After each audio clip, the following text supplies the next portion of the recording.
I have just 3 housekeeping items before we begin. First, our cameras in the back for C-SPAN are doing a quick footage roll of the room, so we're going to let them do that. It's going to take 2 minutes, and then we're going to get started. In the meantime, I'd kindly recommend that you take your phones out, turn them off or silence them so that we can enjoy the evening without distractions.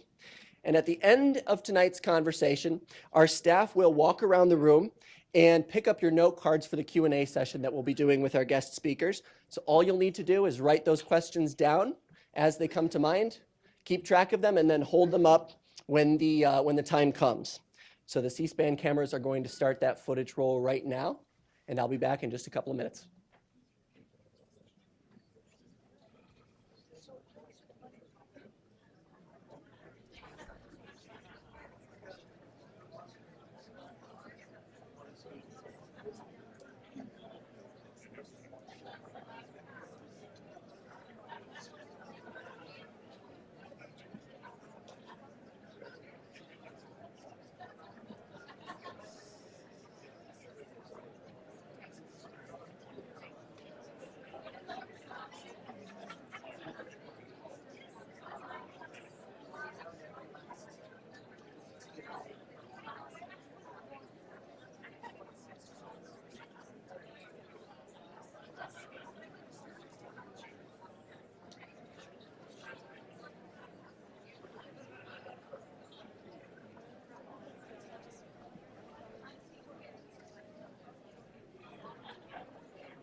All right.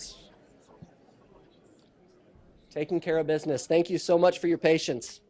It's great to be with all of you this evening, and I mean that not just for the folks here in this room, but also for our audience members in the overflow space, our audience on the Allendale campus, our C-SPAN audience, and those of you who are watching from the Gerald R. Ford School of Public Policy at the University of Michigan. Thanks so much for tuning in. My name is Scott St. Louis, and I have the privilege of serving as the program manager for the Common Ground Initiative in the Hauenstein Center right here at Grand Valley State. And working at the Hauenstein Center has really given me the opportunity to see firsthand just how many fantastic community leaders it takes to make an event like this one possible. There are many people and organizations that we're grateful for every day, but I want to highlight just a few of those this evening. First, none of us would be able to enjoy tonight's event without the tremendous vision and enthusiasm and generosity of the very well-known West Michigan leaders who developed this biennial series on character in the presidency. To Peter and Joan Secchia and to Hank Meijer, thank you for the commitment and the energy and the insight that you have brought to bear in turning this wonderful idea into a reality for our community. Let's give them a round of applause.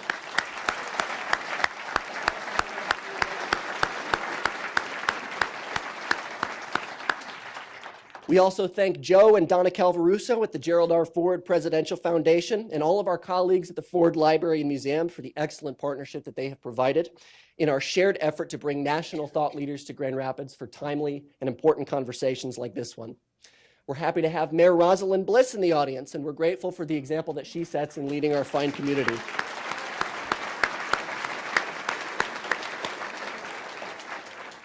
To Grand Valley President Tom Haas and Marcia Haas, and to David Hooker, Mary Kramer, Megan Saul, and every member of the Grand Valley Board of Trustees, we're thankful for the work that you put in each and every day in making our university a premier site for liberal education and leadership development in the Midwest. And I say that not just as a program manager, but as a former student of Grand Valley State. I think it's no secret that not every university in the country enjoys an intellectual culture as robust as the one that we've developed. And that's so important. We can't take that for granted. It's the shared creation of great students, great faculty and staff, and great leadership. Again, thank you.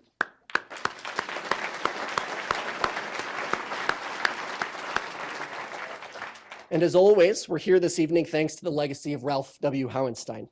Less than 2 decades ago, Ralph spearheaded the establishment of a presidential study center that would develop a national reputation of excellence, a center that would bring students in contact with great mentors and first-rate thinkers from around the country with one central purpose: building a community of ethical and effective leaders for the 21st century. It's an honor to be part of implementing that vision, and we're proud to be joined this evening by Ralph's grandson, Brian Hauenstein.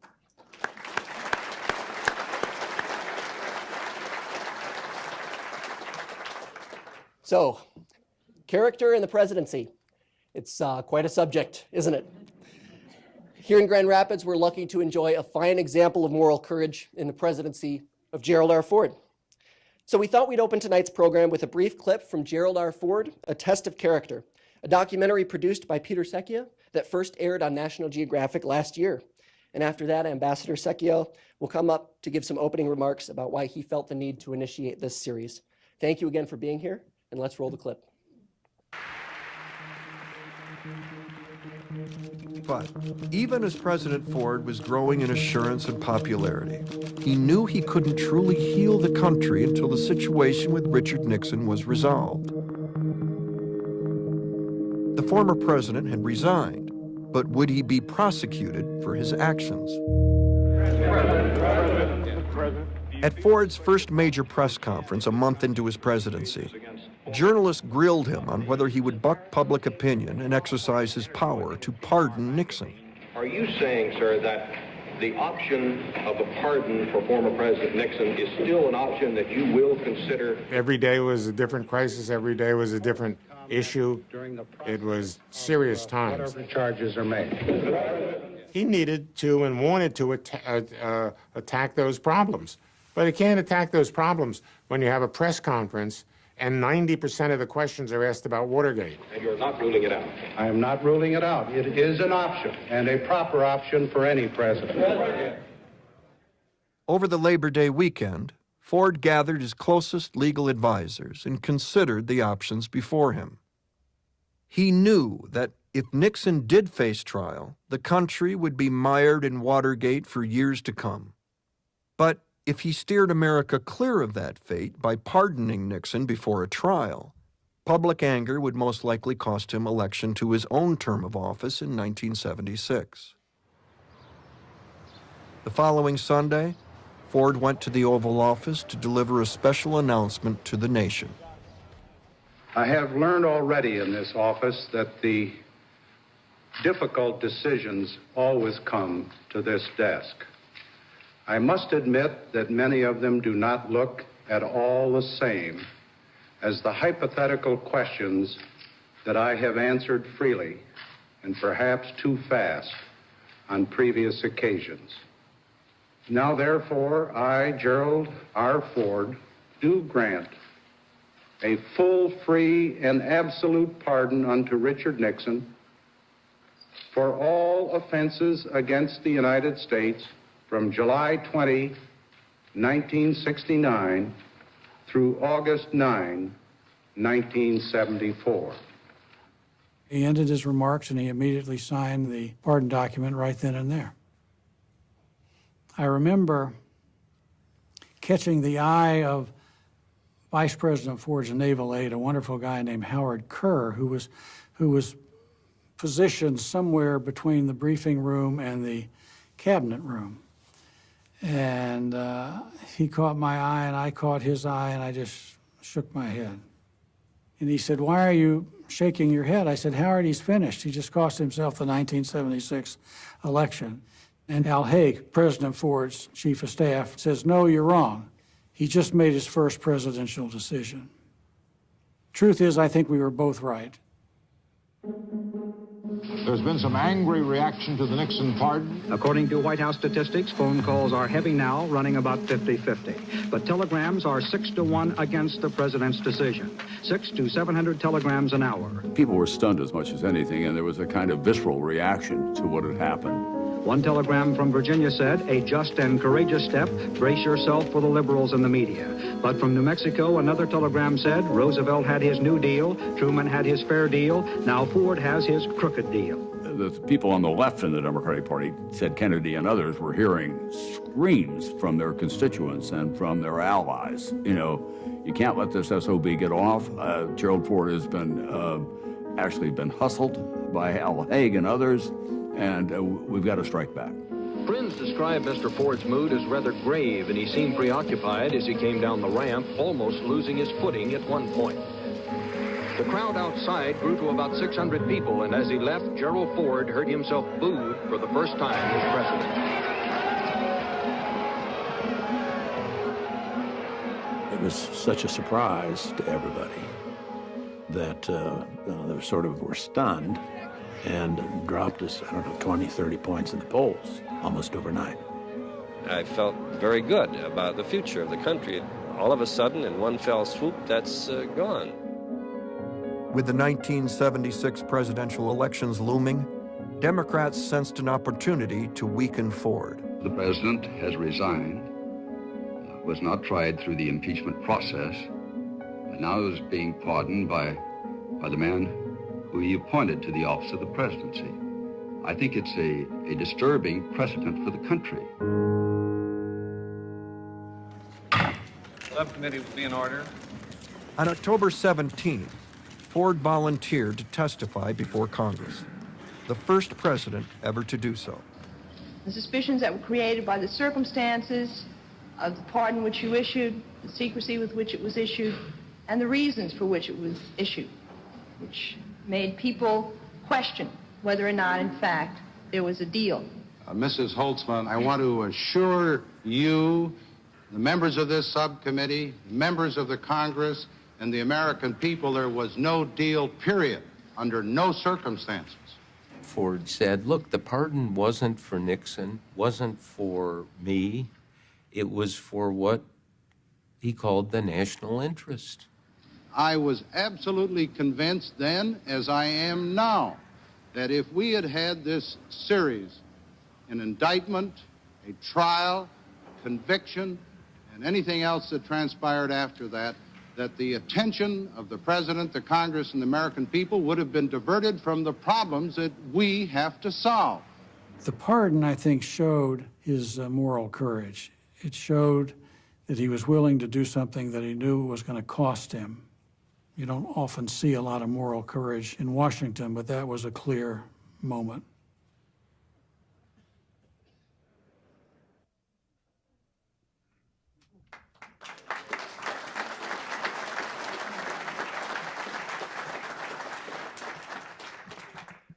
This afternoon, we had the opportunity to have some short conversations with our two guests, and they referred to this character in the presidency and the ethics of the man many of you knew and many of us shared private moments with.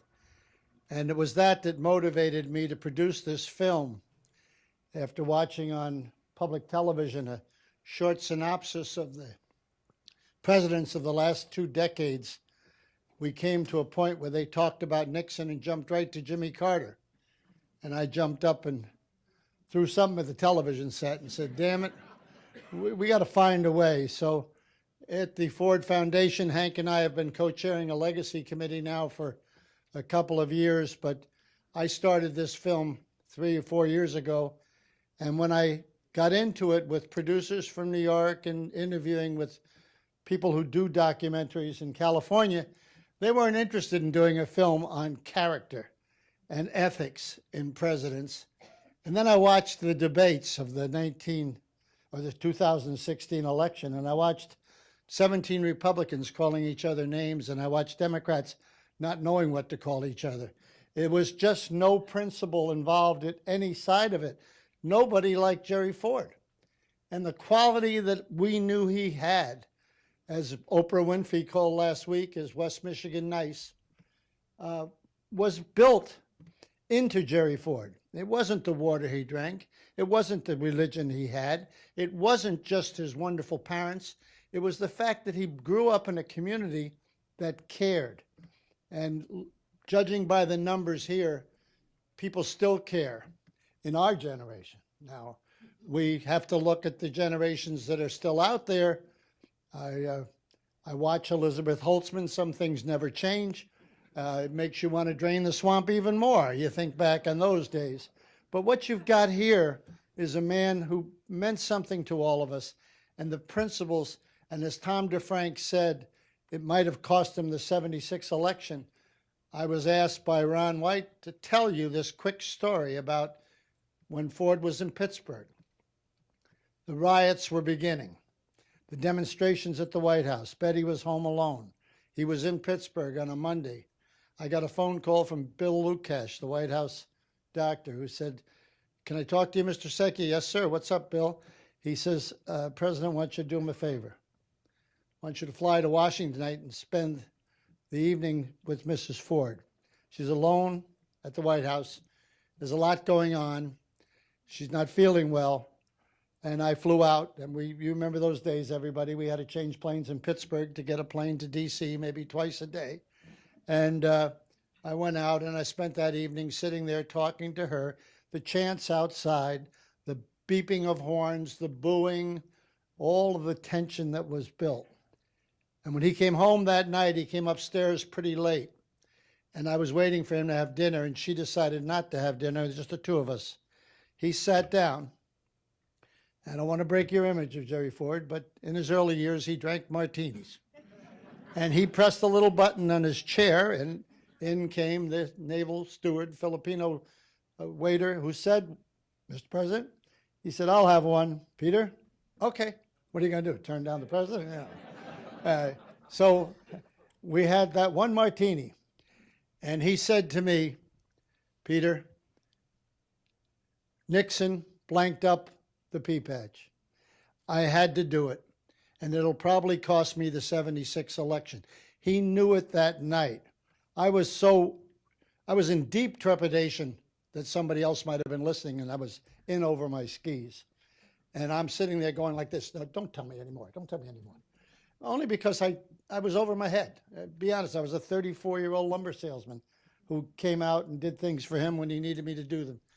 But I knew there was a man of strong ethical character, so I had to do the film. I hope you all support what we're doing at the Ford Foundation, because his legacy is very important to Hank and I. We created this program. I want it to go on. I want it to be done regularly, and I want you to all enjoy tonight's speakers because they're dynamite, really dynamite. So thank you all for being here.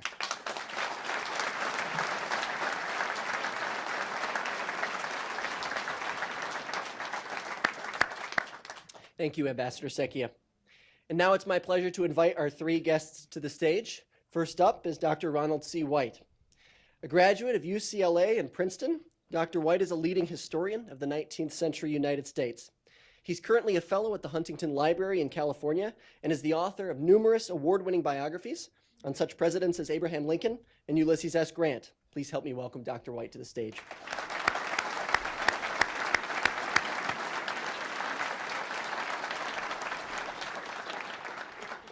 He's joined this evening by David Brooks, columnist at the New York Times and frequent contributor both to NPR and PBS NewsHour.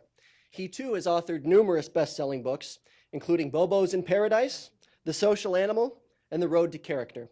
Please welcome David Brooks to Grand Rapids.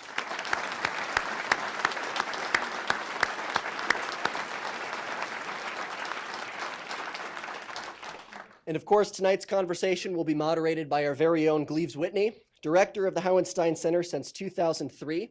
The third edition of his book, Religion and the American Presidency, was just released today. Perfect timing. And on that note, let's turn things over to Gleaves.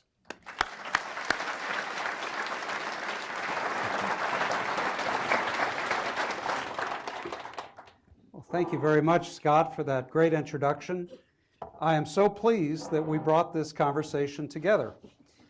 We've been talking about this for a year, and it's a topic we had no idea this time last year that had become really a pertinent topic for virtually every minute of our public discourse. Let's jump right in. I'd like to ask you all, what is character and where does it come from? Would you start? Well, I wrote a book called The Road to Character, and writing a book on character, I learned that writing a book on character doesn't give you good character. And even reading a book on character doesn't give you good character. But buying a book on character does. I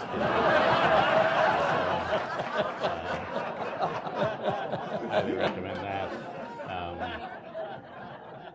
You know, the theory there, I got the big print edition here. Small prints over in Ohio State. So,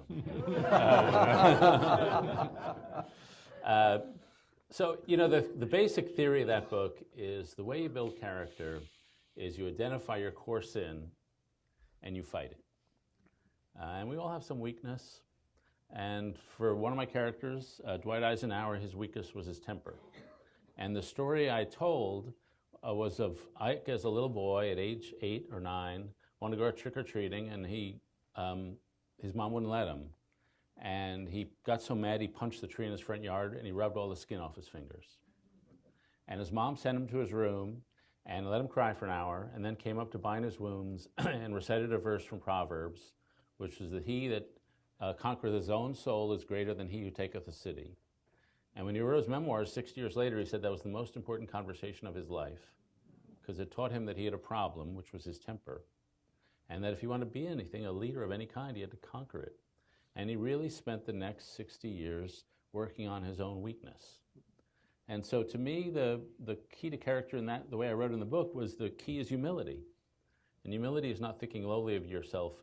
It's radical self-awareness from a position of other-centeredness, the ability to see yourself honestly, and then to work on yourself. Now, since the book came out, the one thing about that scene didn't occur to me, but I think should have occurred to me, and that was his mom.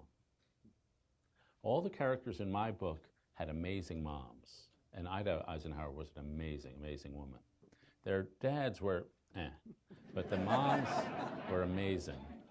And I came across a study not too long ago where all these guys were drafted in the World War II, and some rose to become colonels and majors, and some stayed privates. So they wanted to know what correlated with success in the Army in World War II. Was it IQ? No correlation. Was it physical bravery? No correlation. Was it socioeconomic status? No correlation. The number one correlation was relationship with mother. The guys who had received a flood of love from their mom knew how to give it to their men. And I think one of the things that forged Ike's character, along with all the other characters in that book, was that they had amazing moms who poured love into them. And I've come to think that this idea that character is built by fighting against yourself, this like hydraulic notion, there are all these temptations, you got to beat it, that's part of character. But to me, the most important character, and this is St. Augustine speaking, is loving the right things and knowing how to love really well. We all have a lot of things that we love, and some are low, like loving money, some are high, like loving truth, and loving the right things, and then putting your higher love above your lower loves. So I think character building is a lot more fun than I used to. Yes. Ron. I've had the privilege of speaking here in the past, both on my biography of Lincoln and Grant, and I've discovered in writing those biographies that I wanted to write from what I call the inside out. It isn't simply what Lincoln did, he signed the Emancipation Proclamation, or what Grant did, he led the Union armies to victory, it's who they were. And this is central. And I was struck in watching the Ford film over the weekend in California of the same kind of qualities. It's interesting how the commentator uses the term moral courage. Well, that's Grant's term. He's the one who invented that term. And echoing what David has just said, not only would it be mothers, but it would be wives. So that for me, the forgotten person in the Grant story is Julia, this remarkable person. They had this incredible marriage. People would come upon them in the White House years after their marriage, holding hands like bashful lovers. So at the base of character really then is the question, who is the mentor? I'm impressed with the program here of the Hauenstein Center that I've learned this evening. You have 70 persons who are mentors. And the mentors are not simply academics, but they are people within the community. And so I wanted to find out who are the mentors of Lincoln and Grant. Sometimes biographies, they're very popular today in bookstores, but we skip over what I call the formative periods of life.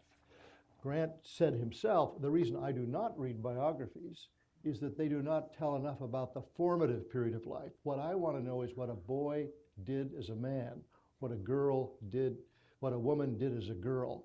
So who are those formative figures? Each one of these figures seems to have a conflicted relationship with father, but you may remember that Lincoln's stepmother came into his life, and she brought this kind of love and nurture. Grant's mother was a very quiet person. His father was very outspoken. She was the one who shaped him. So yes, I think that the formative instances or influences in our life are our parents, sometimes our spouses, but certainly our mentors. Who are those people? If you look back on your own life, 16, 18, 20, 22, 24 years of age, were there not people who mentored you to become the person you are today as an adult? Can I just amplify on that? You know, I read a study of so many great men and women had their dads die when they were 12. And my kids are over 12. I told them I failed you. I'm sorry. But one of the guys I've been reading about recently is a great scientist named E.O. Wilson. Yeah. And when Ed Wilson was 7, his folks were splitting up, and they sent him to this beach, Paradise Beach in northern Florida. And he had never been to the beach. He was from Mississippi, central Mississippi. And he saw a jellyfish. He'd never seen it before. He was stunned. And then he was floating or having his feet dangling in the water off a dock. He saw a stingray go beneath. And he said at that moment a naturalist was born. He was seized by the beauty of nature. And I call it the Annunciation moment, the moment when we all are called to something. We find out what we're going to do with our life, often very young. But then he had 2 other things happen to him. The first was he was enraptured by the ocean all of a sudden. So he went fishing all summer, all by himself.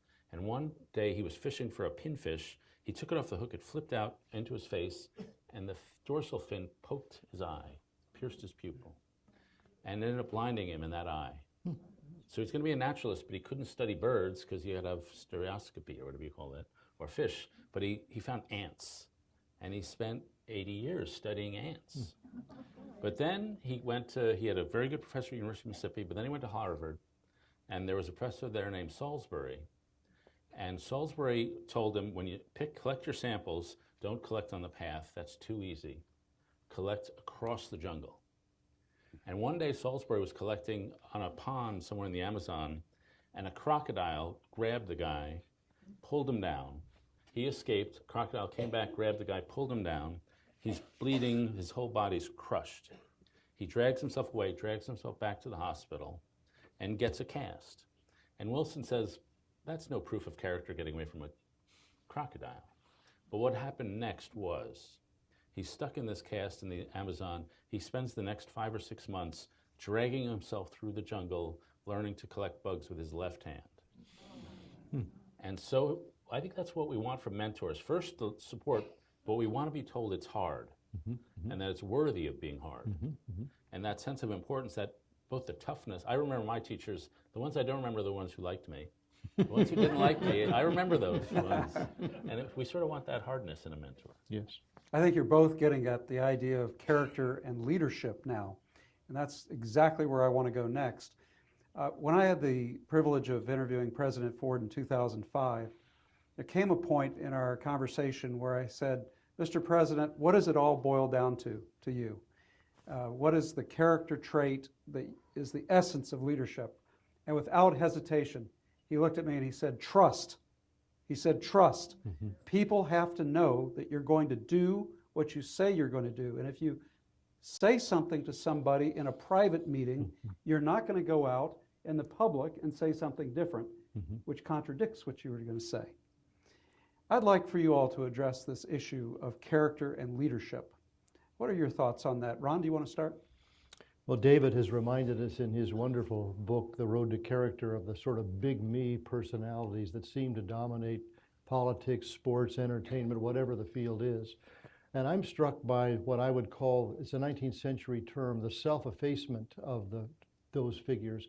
Ulysses S. Grant, being elected president, writes to his best friend, William Tecumseh Sherman, a person so opposite in personality, "I was forced into it in spite of myself, in spite of myself. I could not give up the task and then I would leave it to the trading politicians. I wanted this office not for myself, but so that we could preserve the great victories of this war." So one of the traits I think is pointing beyond yourself. Certainly there's ambition in any leader. There would be ambition in Gerald Ford, but as I watched that movie, I saw him pointing beyond himself to those he wanted to serve at the end of the story, to the 200,000 Vietnamese refugees, again and again pointing beyond himself to goals that were important for the whole nation, not just his own self-aggrandizement. Yeah, just on that, when I was watching the movie, I was struck by being here. In Ford's case, it was not only his family, though that was clearly important, but it was the whole culture of this area and the culture of the Midwest. And I remember, I'm a New Yorker, so I'm a snob of very deficient character. But I remember coming out to the Midwest. I went to school in Chicago and then spent a lot of time in the Midwest. And I was once at a conference, this was back in the 80s, and it was about how to retain talent in a company. And he said, what you got to do is you got to pay your stars much more than pay everybody else and treat your stars a lot better. And then he said, but we're having trouble getting this message across to our companies in the Midwest. And like there's a sense of, I'm no better than anybody else, but nobody's better than me, a basic equality. And so I think that is one cultural. And as you were talking, I was reminded of George H.W. Bush, who I talked about in the book, who grew up in that same generation. And when he was running for president the second time, his staff would say, you're running for president, you got to talk about how great you are. And so they would write these paragraphs, I am George Bush, I'm the greatest thing since sliced bread, and I should be your president. And he would always X them out. And so finally they just beat up on him. Mr. Bush, you gotta talk about yourself, you're running for president. So one time he read the paragraph, and his mom was still alive, and his mom called and said, George, you're talking about yourself. Forever after, he crossed it out. So that is a bit of the self-facing. That is not what I see in presidents. I've interviewed now every president since Reagan, except for this one. And I was close to several, and they had many good traits, all of them. But humility was not necessarily one of them. I would say Barack Obama was the most self-confident human being I've ever met in my life. And George W. was, once he got an idea, he really loved it. And one of the things, the one story I'll tell about W, which comes up in this, and this is a bit of a sign of humility, but a bit of a sign of the character test of a modern president. It was 2006, and a columnist and I were in the Oval Office with George W., and we were arguing about the Iraq War. And we were saying you don't have enough troops in Iraq, which was a common thing to say. And he was fighting back. And George Bush in private is, I will tell my Democratic friends, he's 60 IQ points smarter in private than he is in public. Yes. And they all say, okay, that brings him up to 80. But that's which is not fair. He read about 113 books a year as president, which is a lot of books for anybody, let alone a president. But he was fighting back, and he got beat red, and he's screaming, and he was saying, Lyndon Johnson sat in this office, and he overruled those generals. I'm never going to be that guy. And we were sort of pushing back, and it was intimidating because he's a big guy. But he kept saying, I'm enjoying this, because he never got the chance to have an argument. Because when you're president, your staff does not want to give you a bad meeting. And that's a challenge. One of the challenges of being president is getting information. But the second is you're love bombed all day by everybody. And that is one of the big character challenges of being a leader. Just how do you deal with that love bomb, and how do you not have it affect you? And I've never seen anybody really immune from it. Well, that leads to a question then. How did Grant and Lincoln, for example, you've written biographies on both, how did they handle that kind of adoration? Well, first of all, I think both of them were very good at letting those around them know, I want to hear your real opinion. I want to hear your honest opinion. And to be a listener, therefore. Grant would convene a meeting, whether it be of his military staff or of his cabinet, and he would usually be the last person that spoke. And people knew that their opinion was respected. And the same with Lincoln. He respected people's opinions. We know the famous team of rivals where he put people in his cabinet of very different persuasion than himself. So a leader has to be willing to say, I don't know as much as you do, and I'm willing to appoint people smarter than I am, and then to listen to them. I think that's a huge quality that defines both of them, and that's what made them very successful as leaders. David? Ron, I've talked about this story before. It's one of my favorite Lincoln stories, and you as the historian, please correct me if I get it wrong. But Lincoln wanted generals who would fight. And he had this general, General McClellan, who was his general. And so he went to McClellan's house, which is unusual, like it's incomprehensible. Today's president would go to somebody else's house. But so he went to his house to call on him to try to urge him to fight a little more aggressively. And McClellan wasn't home. And so they waited with John Hay, the assistant. And McClellan arrives home, I guess through back door or something, up the back stairs. And the servant says, well, McClellan is resting, but he'll come down later to see you. So he's making the president wait. And then they wait around, I don't know how long, 45 minutes or so, and then the servant comes down and says, General McClellan has retired for the night, he's too tired. And I think Hay was like, this guy is such an insult. And you can quote the exact line Lincoln said, but it was something like, I'll wait for anybody who will fight, or something like that. Well, he says, the story is true, and he says, I will hold General McClellan's horse if he will lead us to victory. So he was not put off. He was not put away by the total disrespect of McClellan. Yeah. He was serving a larger cause. Yeah, and I think, some would say you got to stand up for your assertive rights, but that and the second inaugural, I have this theory about life, as I tend to do, which is that we all have two mountains in our lives. When we're young, we think we're going to climb a certain mountain, and that mountain is building a career, building a family, it's building our ego, building our identity. And then you either achieve all your goals, or you have a failure, or something bad happens in your life, like the death of a child or something, but you get knocked off that mountain. And then you realize, oh, actually, that wasn't my mountain.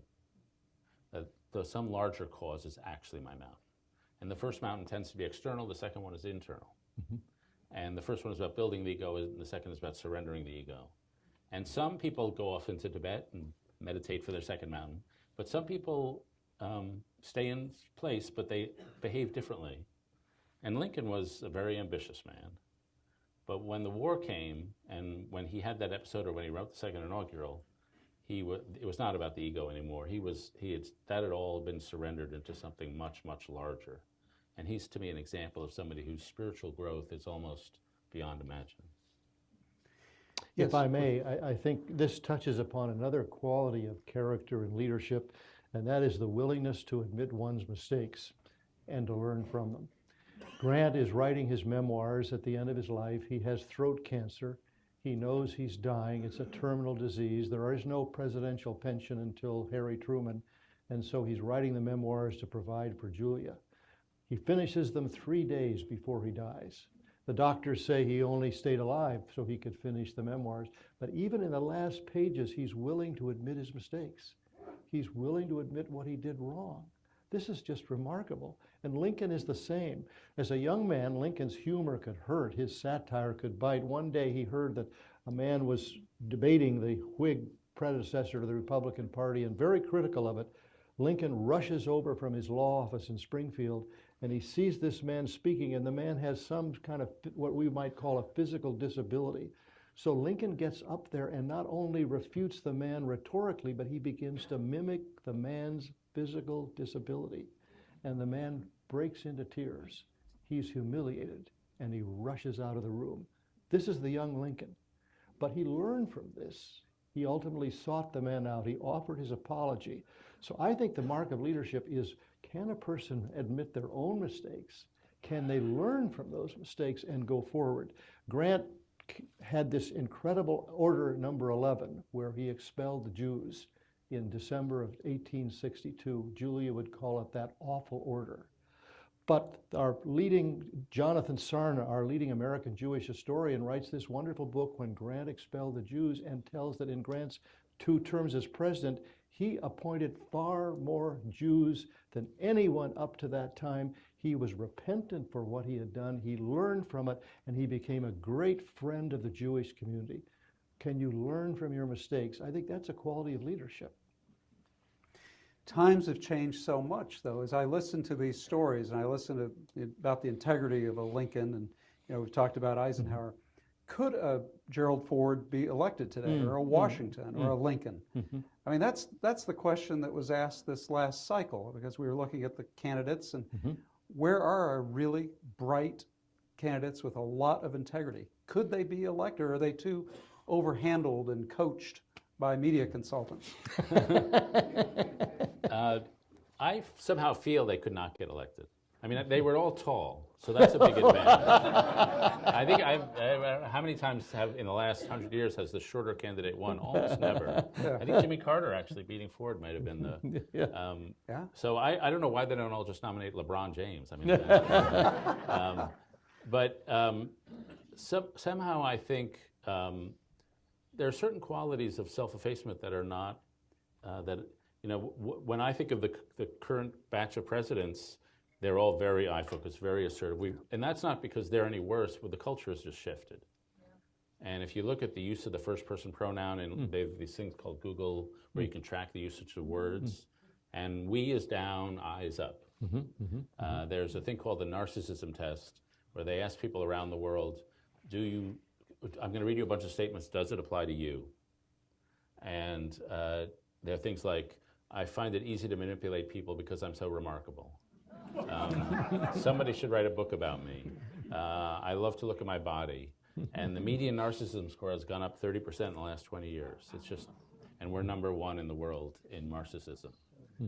By the way, we're number 25 in the world in our math performance. But if you ask people around the world, are you really good at math? We're #1 in the world in thinking we're really good at math. And so that culture has shifted. I will say, and I'll speak generally about the politicians in Congress, I'd say up until about 5 years ago, the individual quality of the people was as good as any time I've covered. I think in the last 5 years, the average IQ has gone down about 10 or 20% because a lot of the good people are leaving because it's so unpleasant. But they generally went into the right reasons because it's not a glamorous life. And it's a hard life. They're very unhappy with the system. And my general take is, by and large, they're good people stuck in a rotten system that they hate and that they don't know how to get out of.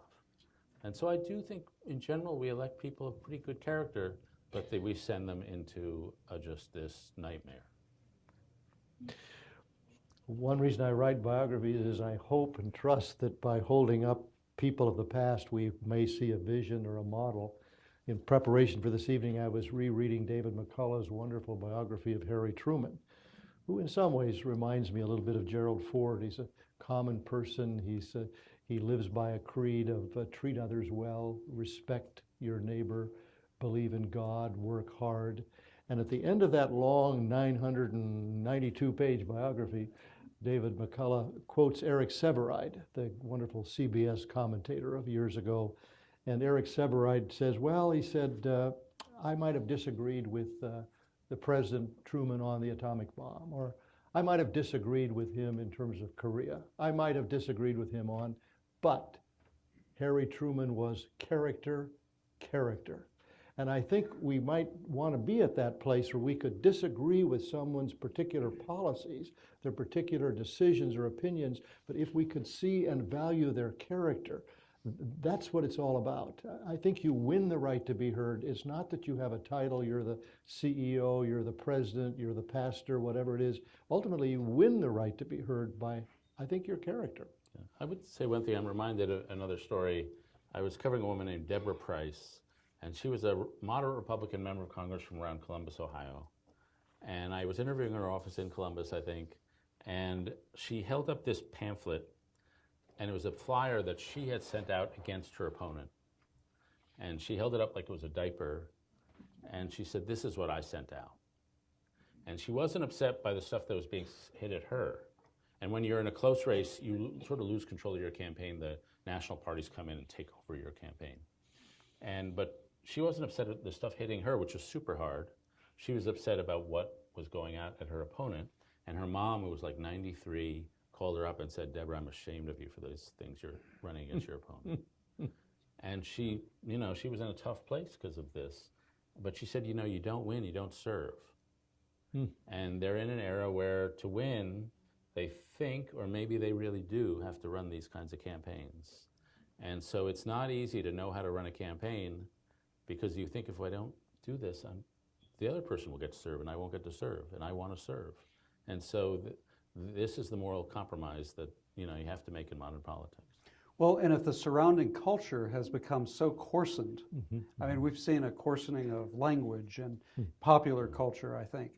And it's not necessarily that our campaigns are more vicious than they were in the past. You all, as historians and researchers, know that we had terribly vicious campaigns in the 1820s, and soon after the founding of the Republic even, the so-called Founding Fathers could be the most vicious of all. But there's a perception that our culture has gotten so much worse, and it leads to the question now, is it possible that a president can get the power and maintain the power just on the measure of effectiveness, he gets things done, and not at all be ethical? Are we to a point where the national conversation, our culture has shifted so much that the national conversation is not driven by ethics, but by, hey, he got something done? Yeah. Well, let me say a few things on the culture. First, it has gotten noticeably more corrosive. But I think it's always a mistake to think we're slouching toward Gomorrah. If you look at most of the social indicators that went south in the 60s, they stayed bad for a long time, but now they're much better. Crime is down 70%. Domestic violence is down 50%. Teenage pregnancy is way down. Abortion rates are down a third. Indicator after indicator, a period of social repair. And I'm in the media, but don't think we have all that much power. A lot of kids are growing up today playing horribly violent video games, pornography everywhere, and yet their own lives are pretty wholesome. And if you want to feel good about the country, hang around campus. And anybody who's on this campus, I'm sure, can tell you that. And so there's corrosive and then there's not corrosive. As for the politics, it seems to me what's lost is this trust. First of all, we don't trust each other just as a society. It used to be, if you asked Americans, do you trust government to do the right thing most of the time? 70, 80% said yes. Now like 19 or 22% say yes. If you ask people, do you trust your neighbors? It used to be 60%. Say, yeah, my neighbors are trustworthy. Now 32% say that, and 19% of millennials. And so there's just been this collapse in social trust. And then I noticed on Capitol Hill, when you were Gerald Ford, or you were Lyndon Johnson, for all his ethical flaws, you were in the business of crafting complicated legislation, and you knew how to do it. And I was just telling this story, and there's a skill to it, and some of it is just being trustworthy, so you can gather a team. Some of it is just knowing the tricks. I was talking recently about a guy named Dick Darman, who was the first President Bush's budget director. And he was telling me about a guy named Mel Laird, who was Nixon's Secretary of Defense, I think. Yes, Wisconsin. And the story he told, and I don't really remember this, was that Laird apparently had no hair. He was like bald. But there was a barber in the White House. And every Wednesday, he would schedule an appointment with a White House barber. So why did he do this? It's because in the Pentagon, the Secretary's schedule is published. And he wanted everybody in the Pentagon to see Laird to White House. And so they would think, oh, Mel's with the president again. And that would give him power in the building. But he was just with the barber. So that's like a trick of how to do this. And since nobody in Congress right now has passed this bipartisan, sophisticated piece of legislation, maybe in 20 years, just the raw skill set is in decline. I think one of the big shifts is our attitude towards government.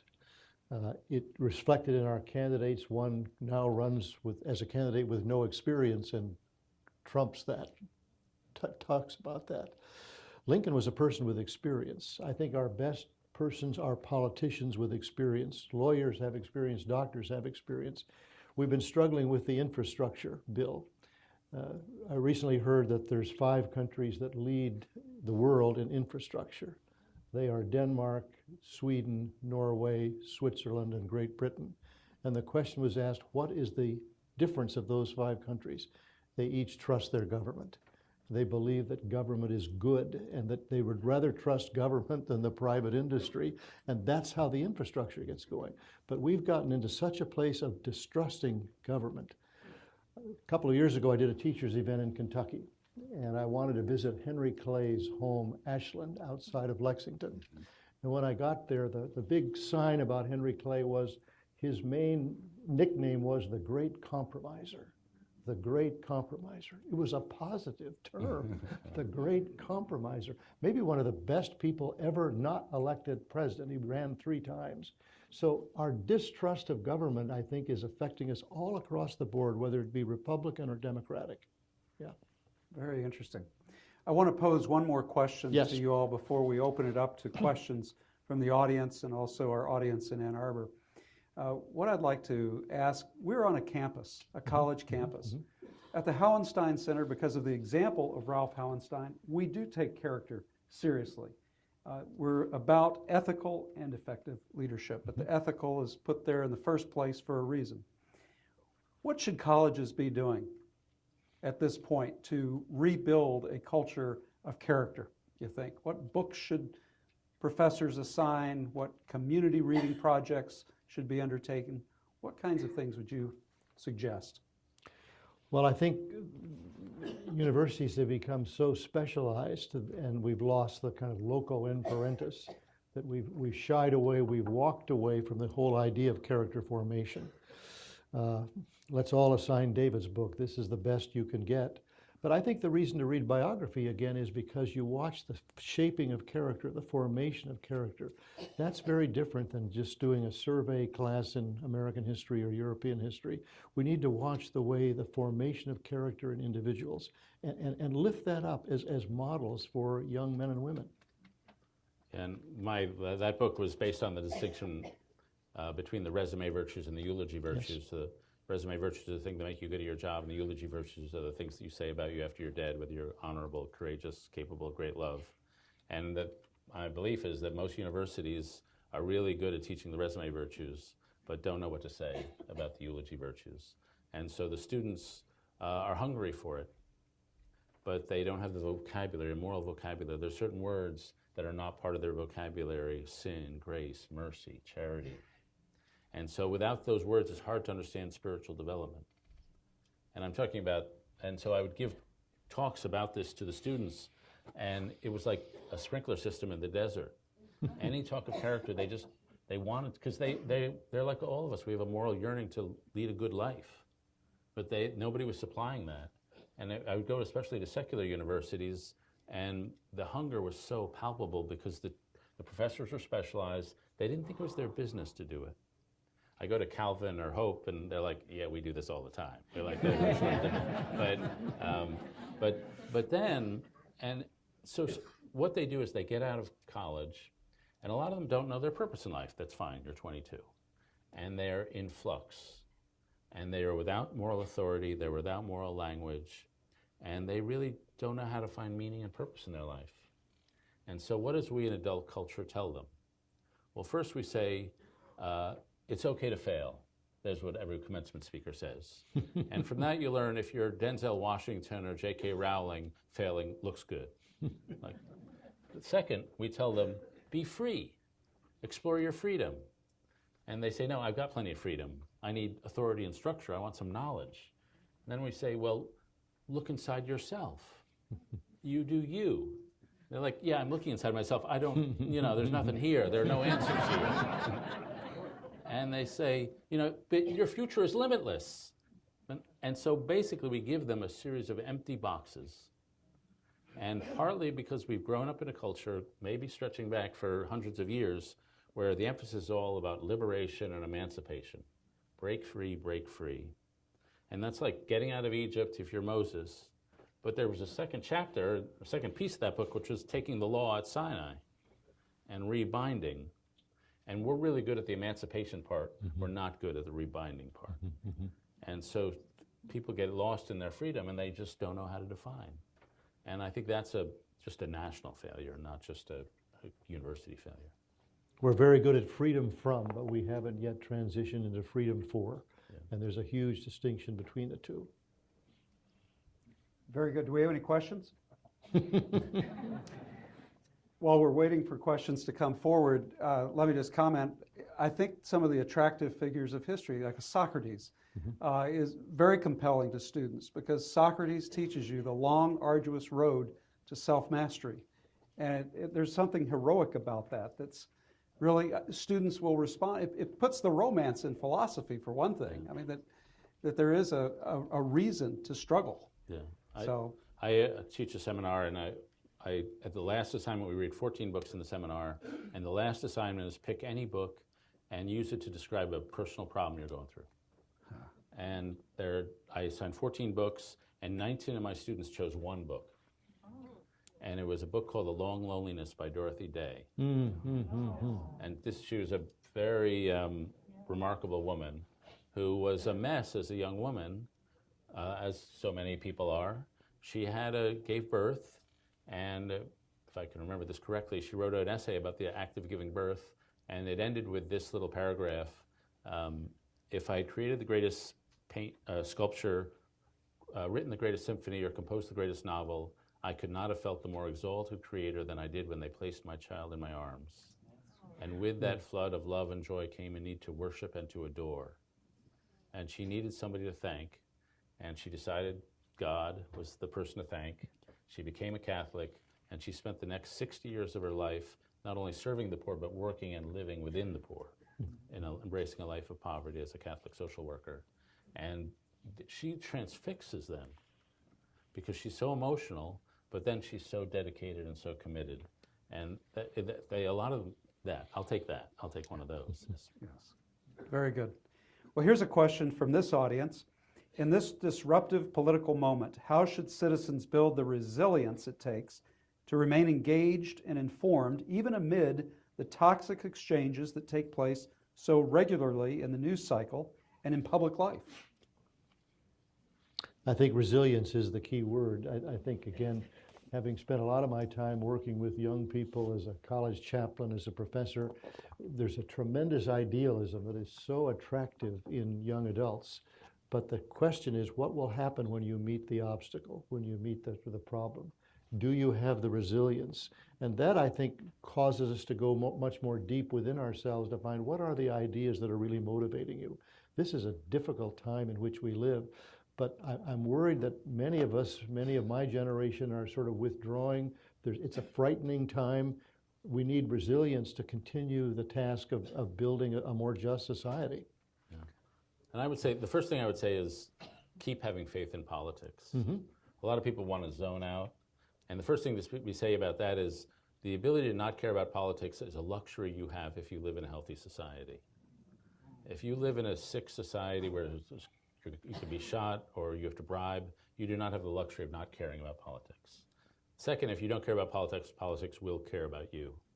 And eventually your life will be impinged by it. The second thing I would say is, to me, a lot of what's going on wrong with our politics is a failure of intellectual character. We think of character as fortitude, as courage, like soldiers or nurses, but character is also a mental thing. And it's the ability to hold opinions firmly, but a little flexibly. Like, you don't want to be a total pushover, but you don't want to be rigid. You want to be courageous and take risks in your conclusions, but you don't want to be reckless. You want to be able to see opposing sides. And that is a super hard thing to do. We were just talking about a book I'm reading by a neuroscientist where they give people evidence, say it's on global warming. They give people evidence, essays contradicting their opinion. What this evidence does, it doesn't sway them toward where the evidence leads, it sways them further away because the essays force them to make up new arguments for why they were always right. And the more intelligent you are, the better you are at thinking of more arguments, so the more you're likely to be polarized against the actual data. And it's a fact of politics that the more educated you are, the more likely you are to be extreme. Because with college-educated people are much more polarized, much more likely to vote straight party line than high school-educated people. David, you're making our Common Ground initiative that much harder. He is not the poster child for this. But all this is to say is that if anybody goes to church, synagogue, or mosque, that there is such a thing as original sin. And our minds have something like original sin. It's kind of screwed up the way we're built. Yeah, yeah. And so you got to work hard to overcome that. And so it's just up to us to work hard to overcome it. Now here's and use your initiative. There we go. Retaking common ground. We're going to keep trying. Now here's a question from the Ford School in Ann Arbor. What are the consequences of electing a president with such a controversial character? Now, that's not a controversial question, is it? Go ahead.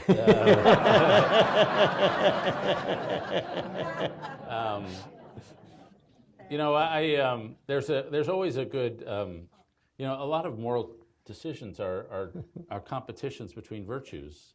The virtue of politeness and the virtue of honesty, for example. And so personally, I'm not a fan of the president. And I think one of the things that's happening, and we could take him out of it, I think one of the things that indisputably is happening is that every wound in the body politic is further apart, being ripped further apart than it was a year ago. And it's going to take a long time and a lot of work on a community and family and personal levels to rebuild the social fabric. And to me, if you ask me one thing to define why Trump was elected, what people were upset about, and the whole master thing that's driving all this, the phrase I go to is a crisis of social solidarity. There's a rise of loneliness, a rise of atomization, a rise of distrust. That World War II generation, they had this concept because they had the Depression, the wars, we're in this together. The sins in the last 40 years, our phrase might well have been, I'm free to be myself. And there was some virtue to that. We're a lot more creative than we were. The food in the 50s was so boring. But we've taken that a little far. And the connections between people, the social capital, is in steep decline. Well, there were many people opposed to George W. Bush, many people opposed to Barack Obama. But if there's a positive side to this, I think there's a kind of an engagement of people in the political process precisely because of the difficulty of the moment. So people that were kind of content to coast along, well, I don't like them, but it's okay, I'm not really very involved. People are stepping forward to becoming more involved. Young people are stepping forward to becoming more involved. So there is a positive side to this, of asking questions that perhaps haven't been asked in a long time. They're difficult questions, but people are asking these questions, and there's a level of engagement that I think is increasing. Okay, very good. Here's another question. It's difficult to trust the media nowadays. How would you change the character of the media? I would fire the columnists.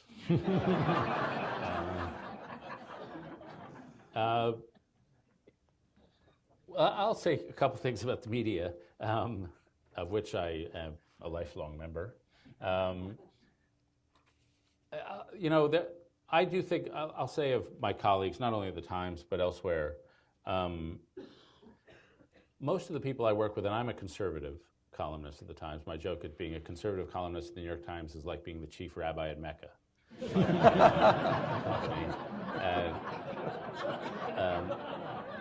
But I will say that of my colleagues, they believe in the craft of journalism. And they practice that. They may come from the coast, so they may be more socially liberal than the average American, but they believe in the craft.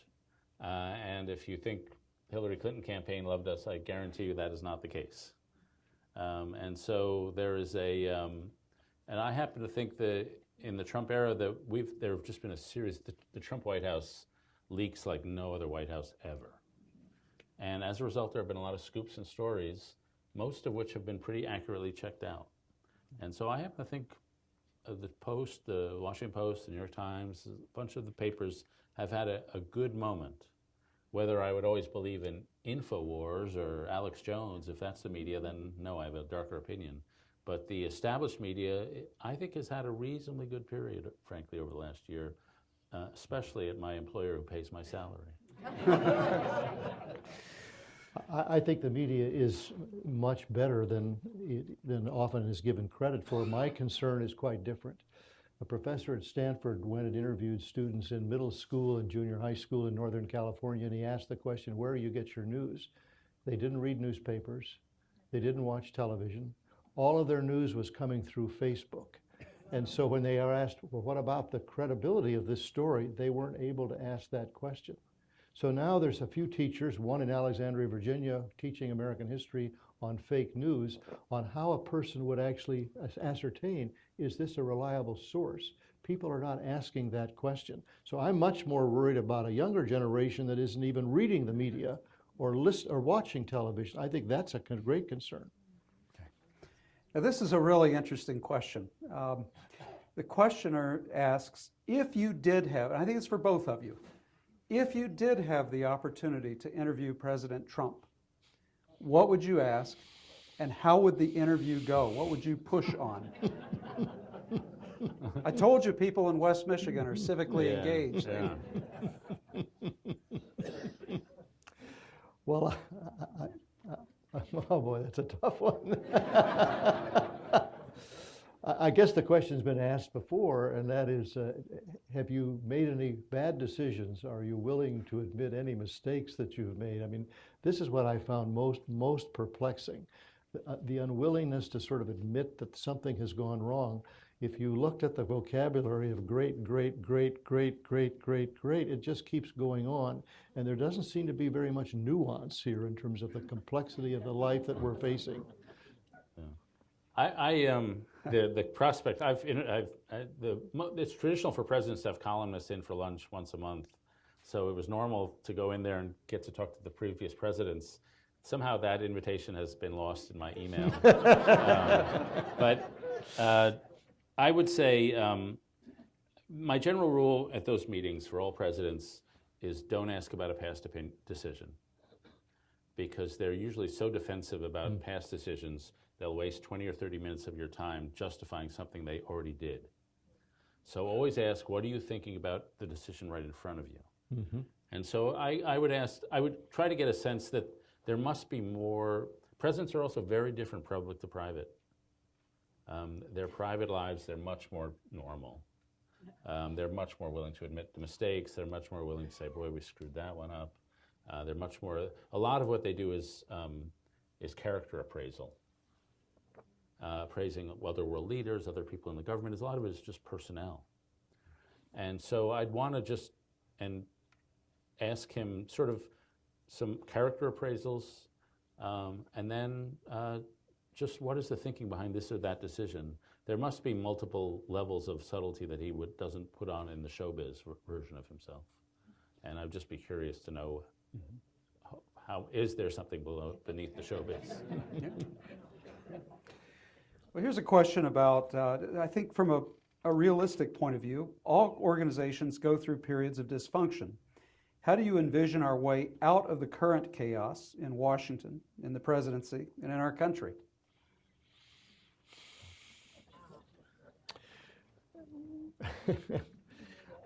I think maybe some of the next candidates need to be not senators or congresspersons, but governors who have experience in government, who maybe don't come from the coasts, but who have already demonstrated their ability, perhaps a Democrat in a Republican state or a Republican in a Democratic state, to work across the line, to know how to do this, who really bring this skill. And it is a skill, and I think that's the hope. I'm not sure who that person is, but I think that's the hope going forward, to find that person who can work across the lines. Let me ask you, push a little bit right there. Do you think, since you're coming from the West Coast, you're coming from the East Coast, is there something different about the Midwest, truly? Or is it just a construct out there? I don't know enough to be able to answer that question. I was born in Minnesota. I love coming here. I spent a lot of time in Illinois because of Abraham Lincoln, Ohio because of Ulysses S. Grant. I think there's some more bedrock, fundamental, common sense values. I think the problem today is we're listening to the extremes on the right and on the left, and there's a great middle, there's a great moderate who's claiming the center, and we're not listening to those voices. I think those voices, I'm sure, are in this room this evening. Yeah, I think the Midwest is by far the best region in the country. No, I only say that because I'm here. I would say two things. That talk about cultural generalizations in front of in the lion's den. But I would say two things. One is I do think there is more equipoise in the Midwest. I do think there's a niceness factor. I got to know Walter Mondale. Just two quick Minnesota stories. And I was speaking out in Minneapolis, and he asked me if I want to have breakfast. And I said, sure, I'd love to. He was a hero of mine. I grew up with a Walter Mondale poster on my wall. And I think it said, some talk, others lead. And so even as a young boy, I knew I was the kind who only talked. And so we had breakfast, and it was charming, and we had mutual friends, and we talked some old stories, and I asked him, things I'm always curious about, like, when you're going to a convention, what's it like to be the person the convention's for?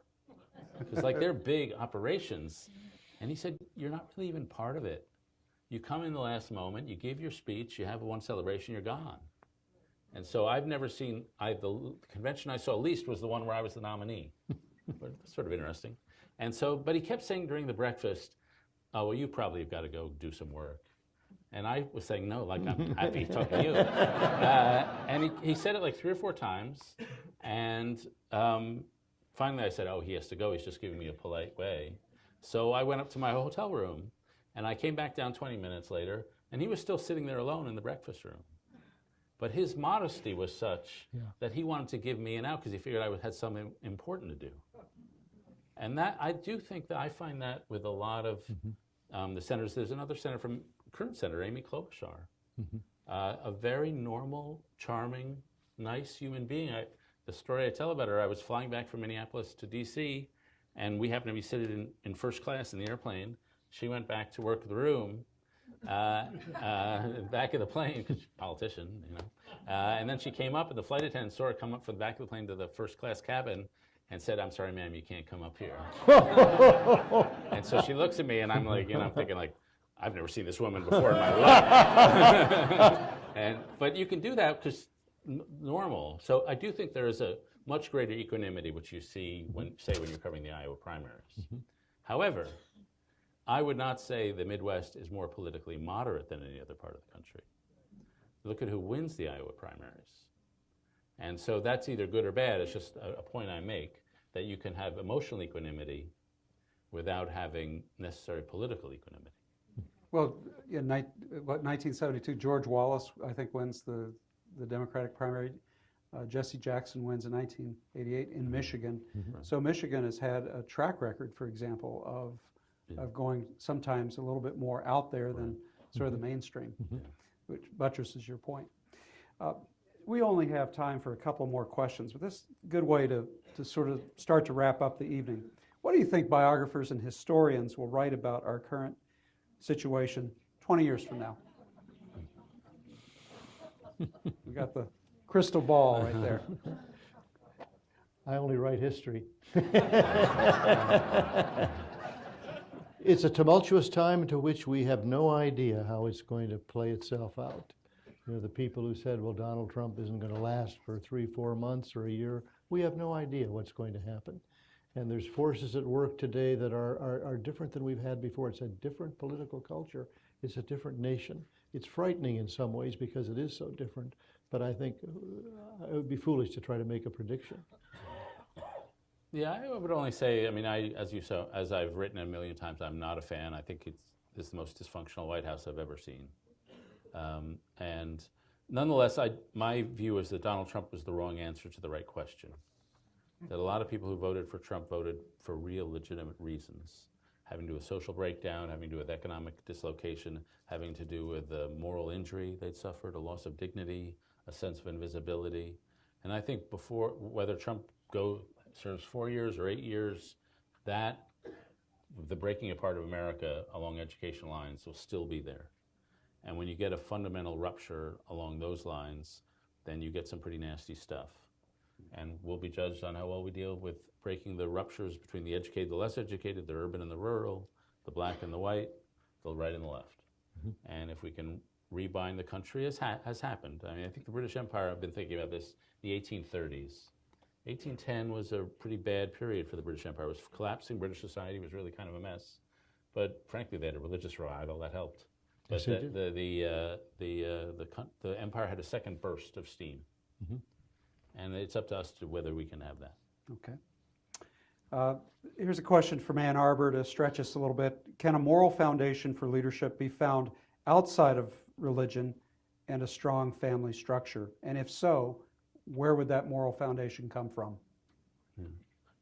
Well, I would say yes. I mean, I know a lot of religious people, and I am religious, and a lot of them are wonderful, and a lot of them are schmucks. And I know a lot of atheists, and some of them are wonderful, and some are schmucks. And I'm, frankly, in my just life experience, I would think the religious people would have a huge advantage in behavior over the atheists, because they talk about virtue all the time. But maybe a slight advantage or maybe no advantage. And I would say, and this is one thing universities can do, is we can tell students, you know, I'm not going to tell you what to believe, but you are the lucky inheritors of a whole series of moral traditions, moral ecologies. There's a Greek and Roman honor code that celebrates glory and honor and courage. There's a biblical, say a Hebrew code that celebrates obedience to law and justice. Christian code of surrender and grace, a rationalist code that celebrates the use of reason and logic, a scientific code. There's a whole series of moral traditions that have come down, I'm just talking about the West, let alone in the East and elsewhere. And, you know, if you think you can come up with your own values, well, if your name is Aristotle, maybe you can do that, but most of us can't. So check out all these different moral traditions and see which one fits you. And there are plenty of people who behaved like we were talking about Pericles, according to the Greek honor code, are great human beings. There are rationalists who are great people who their commitment to science and morality through the use of reason is very admirable and very sincere. And so there are a lot of different moral codes, that some of which are driven by an ultimate allegiance, but some of them are not. And I would just say, as a matter of function, they seem to work. One of my primary passions and discoveries and concerns is that as we have written American biographies, in a way I don't fully understand, we have not told the story of those religious traditions. So you read the standard biographies of Abraham Lincoln and you have no idea how he could come to the place of doing the second inaugural address where in 701 words he will mention God 14 times, quote the scriptures 4 times, and invoke prayer 3 times. There's a profound religious story there. When I came to write my biography of Ulysses S. Grant, I asked the question, is there a faith story here? I hadn't read it in any of the traditional Grant biographies. I discovered there is. If Lincoln's was a Presbyterian story, Grant's was a Methodist story. Julia's grandfather was a Methodist minister. The Methodist Church became the largest Protestant church in America by the Civil War. Long before the Washington Cathedral, the Methodists decided to build a national church in Washington, the Metropolitan Church. They'd struggled with building it until the son of Methodism was elected president.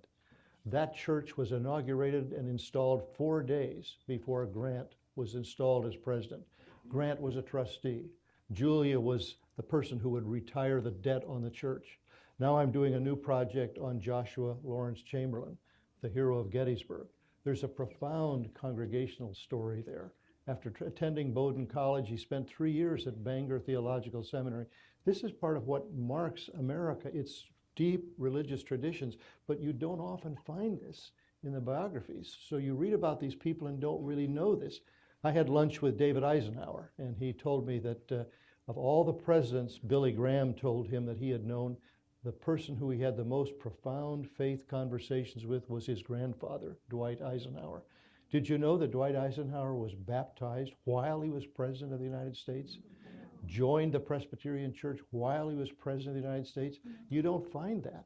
So I'm wishing to say, yes, there's a possibility of alternative ones, but let's first of all understand the faith traditions that are present in some of our greatest leaders, and let's fill that story out. It needs to be part of what we ask, what is the meaning of character? What nurtures character? I think the faith traditions are primary in nurturing character. Well, thank you very much for a very enlightening evening. Let's give a hand.